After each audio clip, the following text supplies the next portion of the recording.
Assalamualaikum warahmatullahi wabarakatuh. Perkenalkan, nama saya Ageng Basari dari Fakultas Teknik dan Informatika, Program Studi Sistem Informasi dari kelas 19 7A05 dengan NIM 19215169, dan yang terhormat kepada Ibu Pengampu Mata Kuliah Pendidikan Agama yaitu Ibu Desi Suryani. Dan di sini saya akan menjelaskan artikel tentang dampak genosida di Palestina terhadap perekonomian dunia. Dampak genosida di Palestina terhadap perekonomian dunia. Konflik Israel dan Palestina yang semakin memanas, khususnya dengan meningkatnya kekerasan terhadap warga sipil Palestina yang oleh banyak pihak dikategorikan sebagai genosida, telah menimbulkan dampak yang tidak hanya bersifat lokal maupun regional, tetapi juga global. Di luar aspek kemanusiaan dan hak asasi manusia, tragedi ini memiliki implikasi besar terhadap stabilitas ekonomi dunia. Dalam era globalisasi yang saling terhubung, konflik yang terjadi di satu titik dunia dapat dengan cepat mempengaruhi negara-negara lain melalui jalur perdagangan, harga energi, investasi global, serta psikologi pasar internasional. Dan itu juga dibagi menjadi 5 bagian, yaitu yang pertama, keterangan regional dan dampak terhadap energi global. Yang kedua, gangguan pada rantai pasok internasional. Yang ketiga, ketidakpastian pasar dan turunnya kepercayaan investor. Dan yang keempat, biaya kemanusiaan dan beban ekonomi internasional. Dan yang terakhir yaitu 5, reaksi global, sanksi boikot dan gerakan ekonomi alternatif. Yang pertama, keterangan regional dan dampaknya terhadap energi global. Timur Tengah adalah kawasan strategis yang menjadi jantung pasokan energi dunia. Ketika konflik Palestina meningkat dan ketegangan meluas ke negara-negara tetangga seperti Lebanon, Syria, dan Iran, potensi gangguan terhadap jalur pasok minyak dan gas menjadi semakin besar.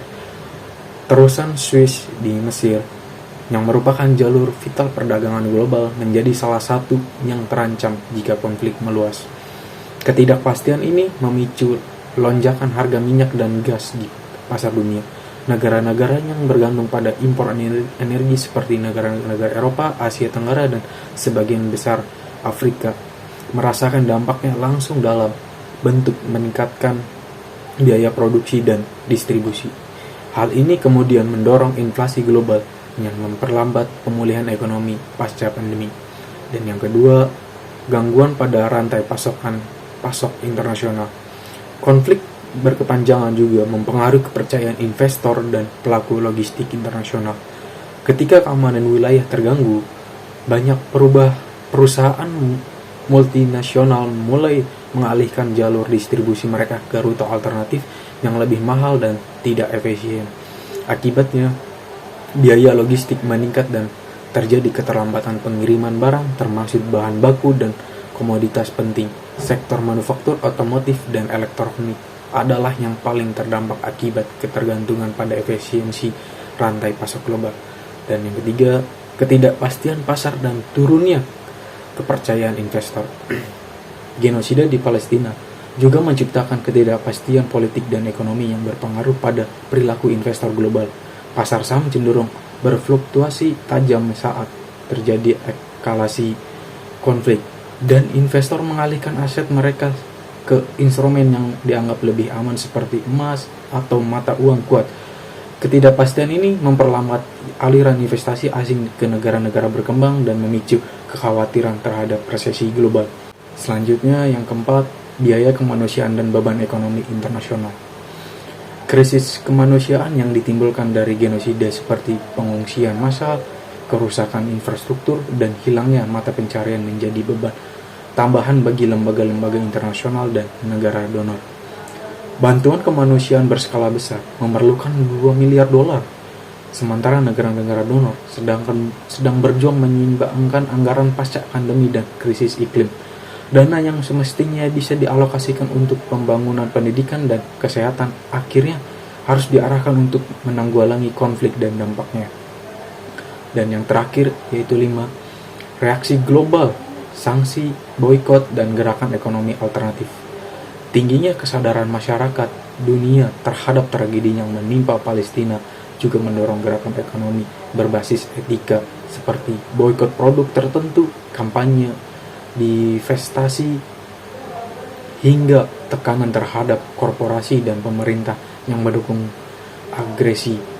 Ini menimbulkan perubahan dalam pola konsumsi dan aliran investasi yang tidak bisa diabaikan oleh pelaku pasar global.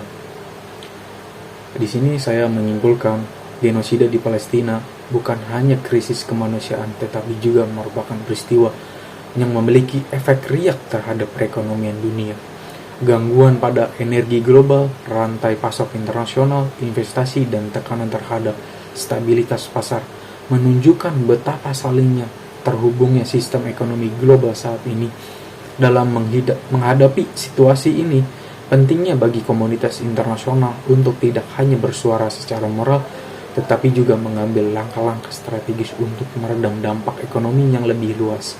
Sebab stabilitas global tidak dapat terwujud jika keadilan dan kemanusiaan terus diabaikan. Terima kasih, dengan demikian saya akhiri sesi ini. Mohon maaf apabila ada kata-kata yang kurang berkenan, dan terima kasih. Wassalamualaikum warahmatullahi wabarakatuh.